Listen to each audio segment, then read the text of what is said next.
Car que dit l'Écriture? Abraham crut à Dieu, et cela lui fut imputé à justice. Romains 4,3. Dieu apparut à Abraham au bon moment.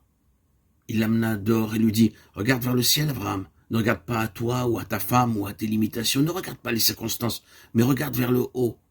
Alors ta foi se fortifiera. Regarde vers le ciel et compte les étoiles. Ainsi sera ta postérité. » Jusqu'à aujourd'hui, personne ne connaît le nombre des étoiles. Elles sont nombreuses et éloignées. Dieu savait qu'il ne pouvait pas compter les étoiles, mais il avait pour but de fortifier sa foi. Ce n'est qu'en regardant vers le haut que nous avons la foi. L'ennemi nous fera regarder vers le bas, à nos limitations, nos erreurs et nos faillites. Nos yeux devraient être constamment sur lui et nous devons proclamer ses promesses par la foi. Genèse, chapitre 15, 5 à 8. Jérémie 34, 18 nous éclaire sur ce passage.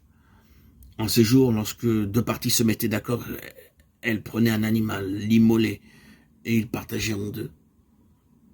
Une fois cet animal partagé en deux, les deux parties devaient passer entre les animaux partagés, faisant ainsi une promesse qui ne pouvait être rompue. De même, ici, Dieu faisait alliance avec Abraham. Il lui dit de prendre 3 animaux et 2 oiseaux, Genèse 15, versets 10, 15, 17, de les immoler et de les couper en deux. Puis le Seigneur fit passer une flamme de feu entre les pièces, établissant ainsi une alliance inviolable avec Abraham, Genèse 15, versets 13 à 17. Il ne douta point par incrédulité au sujet de la promesse de Dieu, mais il fut fortifié par la foi, donnant gloire à Dieu. Romains 80.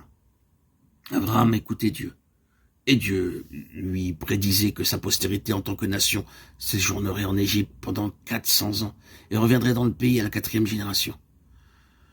Dieu donnait aussi aux Amoréens et aux Hétiens, le peuple du pays,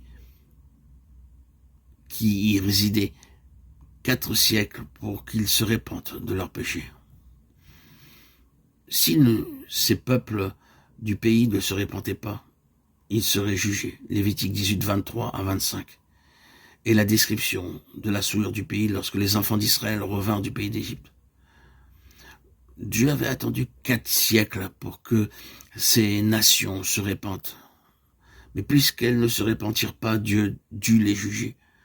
Dieu ordonna alors aux enfants d'Israël de dévouer par interdit toutes les villes et leurs habitants. Le Seigneur Jésus-Christ a établi aujourd'hui une alliance avec nous par son propre sang, et par cette alliance, nous possédons son héritage. De même, nous serons utilisés par lui pour juger d'autres puissances. 1 Corinthiens 6, 2, 3. C'est en raison d'un tel privilège que nous devons obtenir une foi forte et active, une foi qui triomphe des doutes, qui écoute et obéit lorsqu'il nous parle.